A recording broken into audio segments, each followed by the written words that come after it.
옛날 옛적 기름진 땅과 풍족한 곡식으로 이름난 한 마을에 현우라는 귀한 외동 총각이 살았습니다.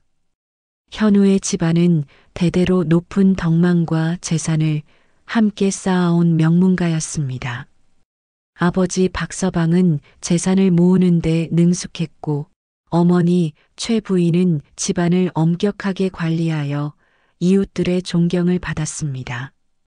그러나 이 풍요로운 집안의 내면에는 깊고 어두운 고통의 그림자가 드리워져 있었습니다.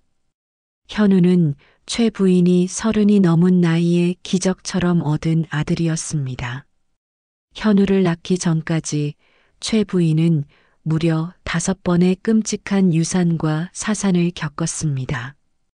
그때마다 최 부인의 육체는 피폐해졌고 정신은 벼랑 끝으로 내몰렸습니다.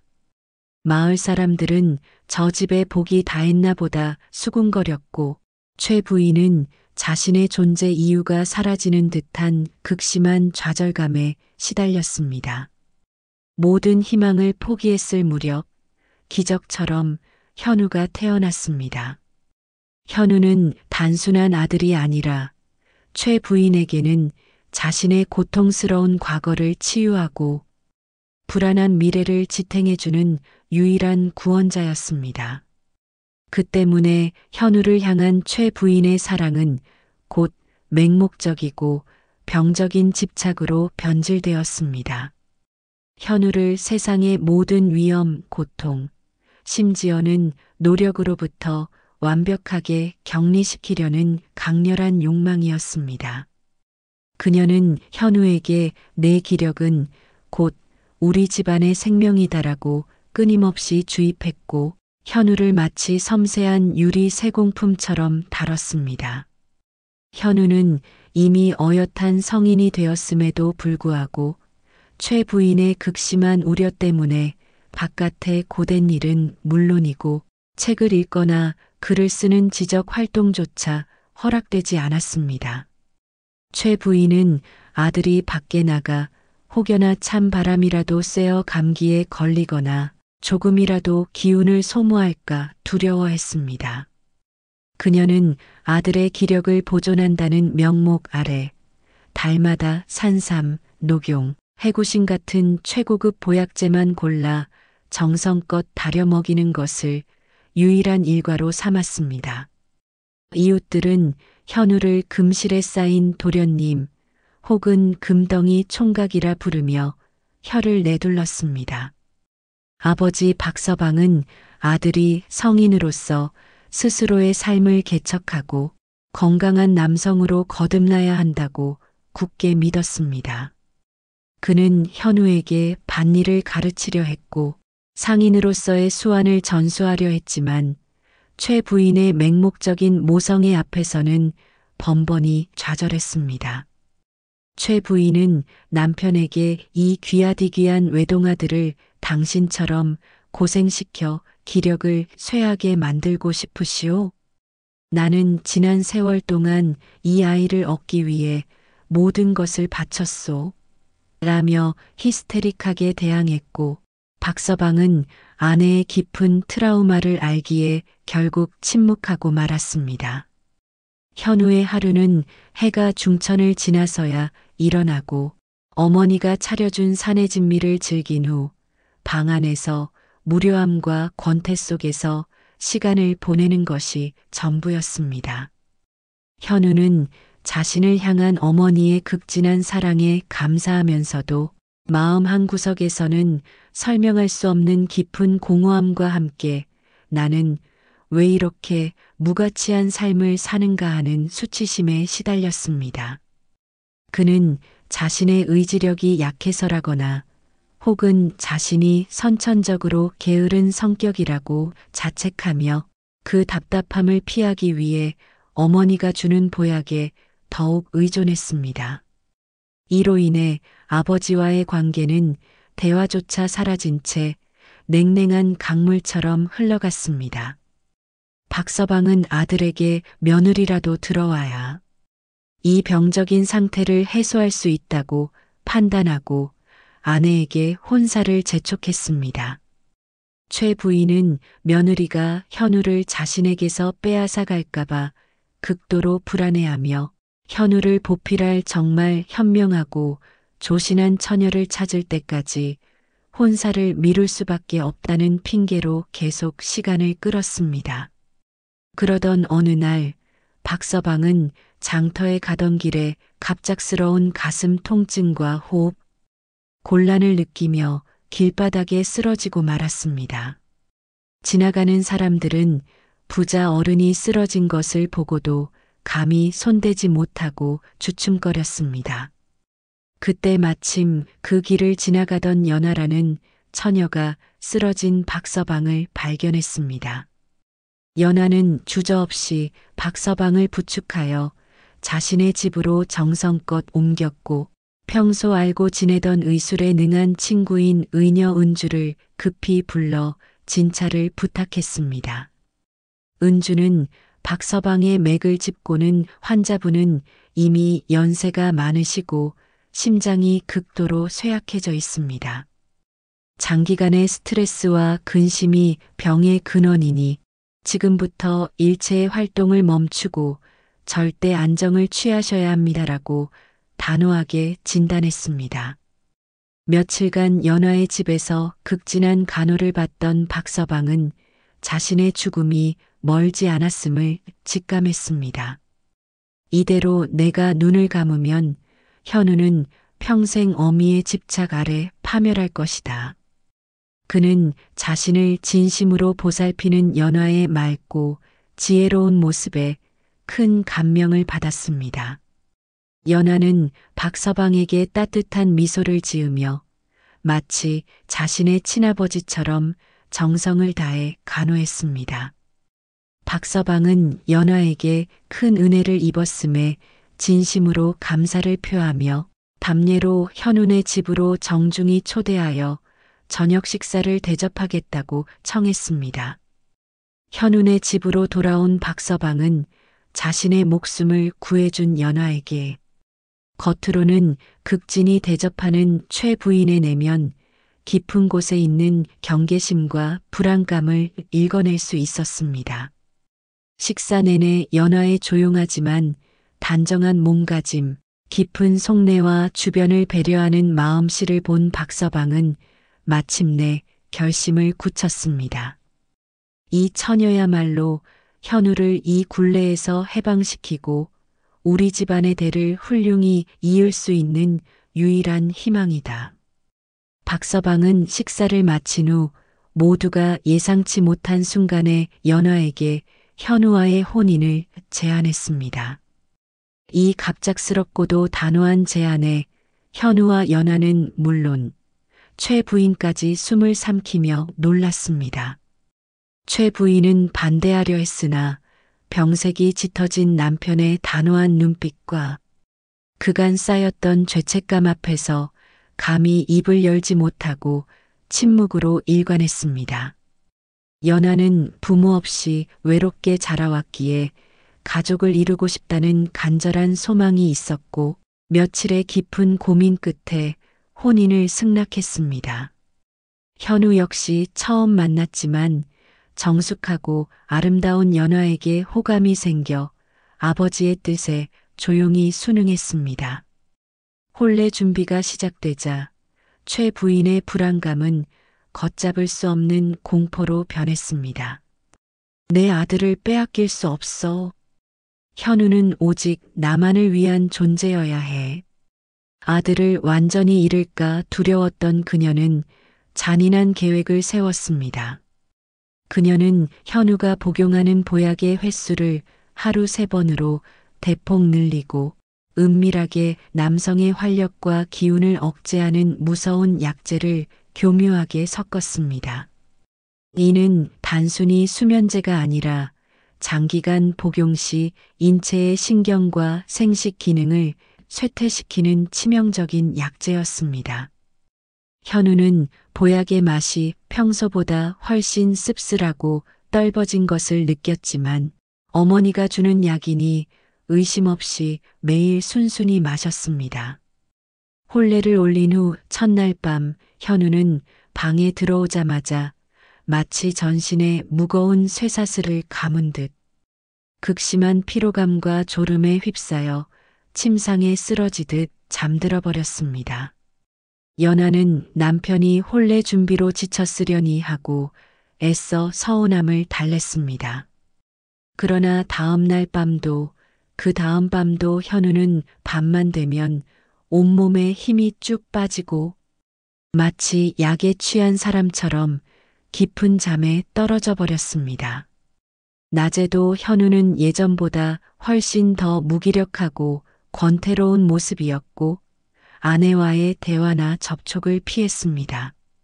보름이 지나도록 부부관계는 단 한 번도 이루어지지 않았고 연하는 점차 남편이 자신을 진심으로 거부하는 것은 아닌지 하는 깊은 절망감과 의욕에 휩싸였습니다. 연하는 더 이상 견딜 수 없어 조심스럽게 현우에게 마음속 이야기를 털어놓았습니다. 현우는 당신은 더없이 아름다운 나의 아내여. 하지만 밤만 되면 온몸의 기운이 사라지고 도저히 정신을 차릴 수 없이 무거운 기운이 나를 덮친다오. 마치 내가 아닌 다른 존재가 내 몸을 지배하는 것 같소라고 고통스럽게 답했습니다. 결국 연하는 남편 몰래 마을에서 영험하다는 무당을 찾아가 상황을 설명했습니다. 무당은 연하의 이야기를 듣더니 그 총각은 어머니의 지독하고 끈질긴 기운과 집착에 짓눌려 사내의 양기가 바닥까지 쇠해졌다. 이 기운을 떼어놓지 않으면 평생 회복할 수 없다. 시어머니와 거리를 두고 사는 분가마니 남편이 기운을 되찾을 수 있는 유일한 살 길이다라고 단호하게 말했습니다. 연하는 무당의 말을 지푸라기라도 잡는 심정으로 받아들이고 시어머니 최 부인을 찾아가 남편의 건강과 회복을 위해 분가를 조심스럽게 제안했습니다. 최 부인은 이성을 잃고 길길이 뛰며 격렬하게 반대했습니다. 이 괘씸한 계집애가 내가 너한테 얼마나 잘해줬는데 시집 온 지 얼마나 됐다고 벌써 나를 내치려 들어? 내가 지금 시어머니한테 대드는 거냐? 현우는 내 아들이야. 시어머니의 과도한 집착과 적반하장격인 분노에 연하는 비로소 이 일의 근원이 시어머니의 병적인 집착에 있음을 확신했습니다. 연하는 곧장 친구인 의녀 은주를 찾아가 이 모든 상황과 시어머니가 현우에게 과도하게 보약을 먹이는 습관을 털어놓았습니다. 현우가 낮에도 무기력하고 밤에는 이상하게 깊은 잠에 빠진다는 이야기에 은주는 직감적으로 보약에 문제가 있음을 의심했고 연하에게 몰래 약을 조금 가져와 보라고 했습니다. 연하는 어려운 상황 속에서 보약 한 첩을 몰래 챙겨 은주에게 가져갔고 은주는 약재를 확인하는 과정에서 충격으로 인해 몸을 떨었습니다. 은주는 창백한 얼굴로 심각하게 연하에게 말했습니다. 연하야, 이 약재들은 단순히 몸을 보하는 것이 아니야. 여기에는 남성의 양기를 억제하고 몸의 활력을 근본적으로 쇠하게 만드는 독초와 다름없는 약재들이 고의적으로 다량 섞여 있어. 이 약은 지속적으로 복용하면 생식 기능은 물론 삶의 의욕과 기력까지 모두 앗아가는 무서운 독약이나 마찬가지야. 이걸 계속 복용하면 현우는 평생 사내 구실은 물론이고 정상적인 삶조차 영위할 수 없어. 당장 끊어야 해. 청천벽력 같은 소식에 절망과 배신감에 사로잡힌 연하는 더 이상 숨길 수 없다고 판단하고 시어머니에게 달려가 보약의 무서운 비밀을 폭로했습니다. 어머니, 당신의 그 극진한 사랑이라는 이름 뒤에 숨겨진 악행을 어찌 모를 수 있단 말입니까? 당신은 아들에게 독약을 먹여 그의 삶을 짓밟았습니다. 최 부인은 자신이 저지른 만행이 탄로나자 얼굴이 종이장처럼 새하얗게 질렸고 결국 무너져 내리듯 고개를 떨군 채 서럽게 울음을 터뜨리며 모든 것을 고백했습니다. 내가 잘못했다. 현우가 나를 떠날까봐, 현우가 너에게 마음을 주고 새로운 가정을 이루면 나는 이 세상에서 혼자가 될까봐 그 두려움이 나를 미치게 만들었다. 그녀는 현우의 혼인 직전부터 그의 기운을 쇠하게 만드는 약재를 몰래 섞기 시작했다고 울면서 털어놓았습니다. 때마침 밭에서 돌아온 아버지 박서방이 이 모든 충격적인 진실을 듣고는 분노로 인해 온몸이 부들부들 떨렸습니다. 그는 아내가 자신의 아들에게 저지른 만행에 대한 분노, 그리고 그동안 아내의 집착을 막지 못했던 자신에 대한 깊은 죄책감과 절망감에 휩싸였습니다. 그는 최 부인에게 크게 일갈했습니다. 당신은 아들을 사랑한 것이 아니라 오직 당신의 외로움과 불안감을 채우기 위해 이 아이를 당신의 어두운 그늘 아래 평생 갇힌 포로로 만들려 한 것이오. 당신의 이기적인 집착이 현우의 인생과 이 귀한 며느리의 행복까지 모두 짓밟은 만행을 저지른 것이오. 나는 당신을 더 이상 내 아내로 둘 수 없소. 박서방은 더 이상 지체할 수 없다고 판단하고 즉시 단호하게 분가를 명령했습니다. 내일부터 당장 얘네 부부를 이 집에서 내보내 새살림을 차려주겠소. 내가 작은 집채를 마련해주고 현우에게 당장 밭일과 바깥일을 가르치겠소. 당신은 그 집 근처에도 얼씬거릴 수 없을 것이오. 최 부인은 땅바닥에 주저앉아 통곡하며 남편의 옷자락을 붙잡았지만 박서방의 결심은 바꿀 수 없었습니다. 박서방은 며느리에게 진심으로 사죄하며 현우의 치료와 회복에 전념하겠다고 다짐했습니다. 그날 밤 모든 진실을 알게 된 현우는 어머니에 대한 깊은 충격과 배신감에 시달렸지만 동시에 오랫동안 자신을 짓눌렀던 무기력함의 실체가 드러나자 엄청난 허탈감과 함께 해방감을 느꼈습니다. 내 의지가 약한 것이 아니었구나. 나는 어머니의 집착이라는 이름의 굴레에 갇혀 있었구나. 다음 날부터 현우는 어머니의 보약을 완전히 끊고 아버지와 아내의 도움을 받아 밭일과 바깥일을 배우기 시작했습니다. 처음에는 햇볕 아래서 삽질 하나에도 온몸이 쑤시고 고통스러웠지만 땀을 흘릴수록 몸속에 갇혀있던 독소와 무기력함이 함께 빠져나가는 듯한 해방감을 느꼈습니다. 며칠 후 현우와 연아는 아버지가 마련해준 아담하고 깨끗한 새 집으로 떠났습니다. 현우는 자신의 새로운 삶을 향해 한 발짝 내디디며 뒤돌아보지 않았습니다. 새 집에서 땀 흘려 일한 지 한 달쯤 지나자 현우는 몸이 전보다 훨씬 가볍고 쇠했던 기운 대신 맑고 건강한 활력이 솟아나는 것을 느꼈습니다.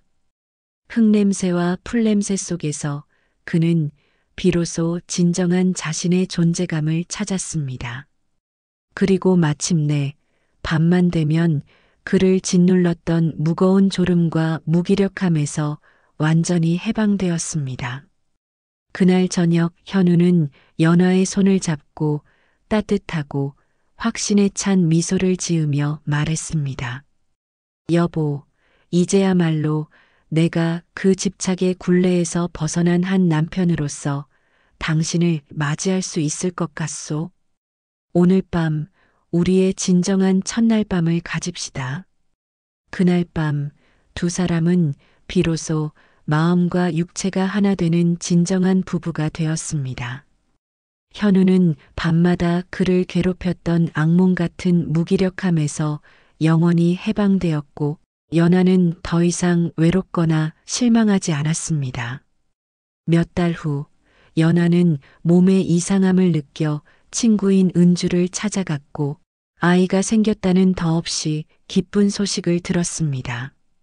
현우는 이 소식에 아내를 감격스럽게 끌어안으며 벅찬 감정을 주체하지 못했습니다. 우리 이 아이에게는 진정한 자유와 사랑만 가르쳐 줍시다. 나는 당신의 좋은 남편이, 그리고 이 아이의 든든하고 자유로운 아버지가 되겠소. 박서방도 손주 소식에 기쁨을 감추지 못하고 최 부인에게 알렸습니다. 최 부인은 손주 소식에 복잡하고 괴로운 심경이었지만, 아들이 자신에게서 완전히 독립하여 새로운 행복을 찾고 새로운 생명을 잉태했다는 현실을 마침내 인정하고 받아들일 수밖에 없었습니다. 몇 달 후, 연아가 건강한 아들을 낳았고, 현우는 감사한 마음으로 부모님을 새 집으로 정중히 초대했습니다. 최 부인은 아기를 안았고, 아기의 작고 따뜻한 손이 자신의 얼굴을 만지자 오랫동안 꽁꽁 얼어붙었던 그녀의 집착과 외로움이 봄눈처럼 녹아내리는 것을 느꼈습니다. 그날 이후 최 부인은 점차 아들에 대한 과도한 집착을 내려놓고 손주에게 진심을 담아 애정을 표현하는 따뜻하고 현명한 할머니가 되기 위해 노력하며 새로운 가족 관계를 조심스럽게 받아들이게 되었다고 합니다. 그녀는 마침내 현우를 소유물이 아닌 자신의 아들로 놓아줄 수 있었습니다.